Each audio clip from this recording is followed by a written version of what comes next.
It's been long requested, so why did the prince never bother to learn this transformation, really? Hey guys, MasakoX here. Now it's October, and I realised something. It is almost 1 year since I started doing these very discussions. Ever since I made that first one about Trunks being the missing link when it comes to Super Saiyan, the whole Super Saiyan Rage thing, I've just been coming up with all of these ideas and you guys have been really engaged with it. But the one that people remember most of all is the one where I talk about Super Saiyan 3 being a bit dumb. I can assure you that I have matured since those days. Yes, I still think that Super Saiyan 3 is a bit of a useless exercise, but I've kind of mellowed out in my feelings towards it. I just think it's gonna be here to stay. And why? Well, marketing! Yes, that old chestnut. Ever since Toriyama added this transformation in chapter 474 of the manga back in June 1994, everyone was stunned about how Goku changed when he actually attained this transformation. That or they couldn't control their laughter about how Goku looked so weird. Completely different to the really intimidating electroshocker that was Super Saiyan 2. I mean, okay, granted, when you look at Super Saiyan 3 much more closely, it does look really cool. You wouldn't want to be going against it. That really primitive look, the big heavy brows, that stern look, the lean and toned body, as well as the reminiscence of Raditz in the hairdo. One thing was for sure back in June 1994, Goku was ready to take on Buu. Besides, Toriyama wanted to convey to the audience in some way that Goku had actually managed to achieve something during his time in the other world. Ever since that day, for 23 years in fact, one question has been burning throughout the entire community concerning Super Saiyan 3, and I think you know what it is. When will Vegeta learn Super Saiyan 3? In my research, this question has been asked for so long and so many times. I am not claiming at all to be the first person to actually broach this topic. Many people have done it before. I'd just like to weigh in with what I had to think. So today, I wish to discuss 5 possible reasons as to why Vegeta never learnt Super Saiyan 3. And one of those reasons isn't because he doesn't want to accentuate his widow's peak even more. I mean, yes, video games have realised this scenario many times. Vegeta has become Super Saiyan 3 in the likes of Raging Blast, Dragon Ball Heroes, Dokkan Battle. Yeah, we've seen it, but in the actual canon world of the anime and the manga, no. So without further ado, let's get started. Number 1, it wasn't physically possible to do so. One thing I talked about just a moment ago is that Goku learnt the transformation Super Saiyan 3 in the other world. Without the burden of a physical body, Goku's power well was just essentially limitless. He was able to keep his body and continue to train, not encumbered with a physical form. He had no worries about expending all of his energy in one go or tearing his body to shreds by using a power that's too great for him to control. The most notable example of this is when Goku's fighting Pikkon in the anime-only scene during the Otherworld tournament. He is able to go Super Kaioken for a couple of seconds. Goku was able to use the Kaioken technique in conjunction with Super Saiyan, something that is not possible if you're on Earth. As such, Super Saiyan 3 was only possible due to the convenience of being an abstract reality concept of just being a body, but not being a body. When Goku returned to Earth and then used the Super Saiyan 3 form, he burnt through hours of his 24-hour slot of being away from the other world. But when he was revived later and fought Buu again in Super Saiyan 3 and didn't have the luxury of an infinite power well, it was quite clear that Super Saiyan 3 wasn't all that it was cracked up to be. In the case of Gotenks, the only possible explanation could be that of magical influence. The Metamorph fusion that is used to make Gotenks literally involves slamming 2 or more people together to form one whole new being. Now, Metamorph culture and lore haven't really been explored much in Dragon Ball, but one thing's for sure, they must have used a lot of magic. And that magic is pretty potent. Because of that, Gotenks can go Super Saiyan 3! For about 5 minutes. Stamina rears its ugly head once again, and not even the likes of fusion can make Super Saiyan 3 last longer or be any more useful. So unless Vegeta was exposed to magical influence, had a limitless power well, was dead for a sizable amount of time and actually got to keep his body, or just really wanted to learn Super Saiyan 3 at the cost of his own life, then I don't really see Vegeta actually tapping into that transformation anytime soon. Number 2. Vegeta thought it was useless. The fact that Goku hid the Super Saiyan 3 power from Vegeta during their fight in the Buu arc might not actually have been necessary. I imagine that if Vegeta took one quick look at Super Saiyan 3 and was able to deduce the capabilities of it in just a split second, he would have immediately realized that it wasn't really worth it and it wasn't all that special. Of course, he would have realized that it was a tremendously powerful form and that it would probably be best not to get hit by it, but also there are loads of drawbacks associated with it. Yeah, Goku is an incredible martial artist, but I personally think that Vegeta is even more skilled, he is more determined,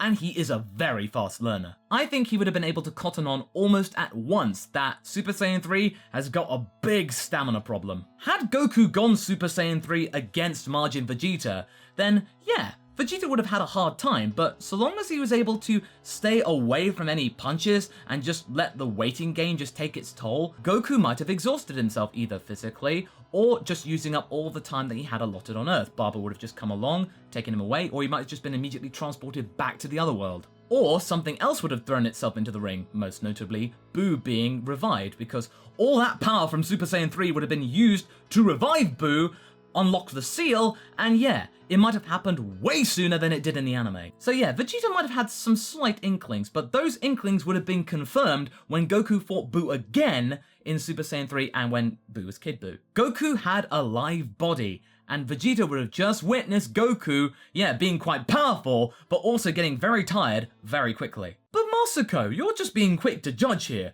Vegeta might over many years realize that Super Saiyan 3 might have been worth doing after all. Well, think again. During Dragon Ball Super in the Goku Black arc, when Trunks and Vegeta are training in episode 54, Trunks says, "Don't worry, Dad, I can take you on. Come at me at Super Saiyan 3 form like Goku." Yeah, Vegeta's reaction to all of that? Yeah, it wasn't what you think. He did not really acknowledge it with words, he just burst out into hysterical laughter. That swift action put everyone's hopes that Vegeta would learn Super Saiyan 3 to bed. I guess we're just gonna have to settle for the video games then. Number 3. Something greater was possible. Vegeta might have realized that something even more powerful than Super Saiyan 3 might have been possible. Not necessarily Super Saiyan Blue itself, but something else. Having dismissed Super Saiyan 3 as a complete non-starter, Vegeta would have just chosen to settle on the forms that he already knew and perfect those, waiting for the day when another big bad would come to Earth and wish to destroy it, and then for some reason the Saiyans were able to find another transformation in order to defeat it. Rinse and repeat. Super Saiyan was realized because of Frieza. Super Saiyan 2 was realized because of Perfect Cell. It was just inevitable. Sure enough, Super Saiyan God and Super Saiyan Blue came along, so yeah, Vegeta, good timing. Vegeta witnessed Goku's fight with Beerus in Super Saiyan God and would have deduced that this power was incredibly remarkable, much more different, and it's something that he absolutely desperately had to know. Vegeta learnt them and learnt them much more efficiently than Goku.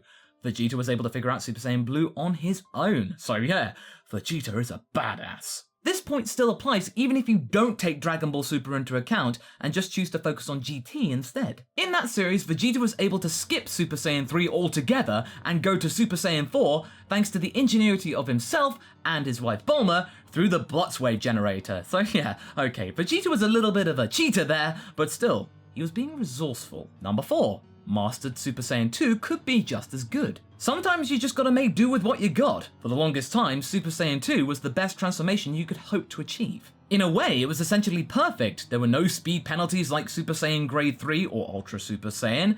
It was incredibly intimidating, it was a lot stronger and a lot more refined, and it was something that, if you were mortal, you could one day realistically achieve. You didn't have to be dead like Super Saiyan 3. You could potentially reach this transformation, stick with it, and just refine it even more, so that means the stamina issues are less and less of a problem over time. And this is exactly what Vegeta did all the way up until the Battle of Gozark when he witnessed the power of Super Saiyan God, and you know the rest. What cemented this idea in my head was nothing that Vegeta did, it was all to do with what Trunks did. Since future Trunks was only aware of the existence of Super Saiyan 2 thanks to Gohan during the Cell Saga, he thought that Super Saiyan 2 was the utmost limit anyone could hope to get to. As a result, he was able to fend off the likes of Babidi and Deborah in his timeline, and Majin Buu was never a thing. Later on, when future Trunks came back to the present and fought Goku in his Super Saiyan 3 form, okay, yeah, it was a little sparring match, it was not a full-on battle, he was able to hold his own against a form one grade higher. Trunks became so confident about his transformation that he dared to take his father on in this transformation and just think, yeah, I could beat my dad no problem. Oof, yeah, he was wrong about that. In some ways, maybe Super Saiyan 2 is too much. In some interviews, Toriyama has stated that sometimes maybe full power Super Saiyan is all you need. That might be the reason why we've rarely seen 2 or 3 in Super. It's usually your base form, either Super Saiyan Grade 4, or Super Saiyan 1, or Super Saiyan Blue. And number 5, it's just not relevant anymore. I mean, what's the point of it? And I'm not talking about just the point of it in the Dragon world, I'm talking about our own world too. This all stems from the quote that I found, and I absolutely adore, that Toriyama simply just forgot about Super Saiyan 3 and confused it for Super Saiyan 2. That quote has become quite well known in the community, but for those of you who aren't aware of this fact, I'll share the quote with you one more time. I keep on forgetting things. If I don't forget stuff, new ideas won't come to mind. For example, you know how there's Super Saiyan 3? I didn't know that. The whole time I thought that was Super Saiyan 2. I thought 2 was the one with long hair. It was like, man, I've really forgotten stuff. Well, I mean, at least he's honest about it. In the case of Vegeta though, there are far bigger fish to fry. Super Saiyan 3 is just not going to help out against the likes of Beerus, Zamasu, Goku Black, or any other godly forces. So there we go. Here are 5 possible reasons why Vegeta never attained the Super Saiyan 3 transformation. My opinion on the form still stands from my initial discussion, but I cannot deny the importance that this transformation has in the world of Dragon Ball. I do not wish to take away any nostalgic feelings that people might have towards this transformation. The moment when Goku got the form, the scream, it means a lot to people, and if it means a lot to you, then good for you. I'm glad that you actually find happiness in this. That makes me happy too. If it wowed you as a child, then that's the main thing. As for the Prince, I don't think he's going to lose any sleep about having never achieved Super Saiyan 3. I think he can live with that one. So what do you guys think? Are there other reasons that Vegeta might never have learnt Super Saiyan 3? Leave a comment below and let's get this discussion going. Anyway, I hope you enjoyed this video. Until the next one, be sure to like and subscribe. Catch you later!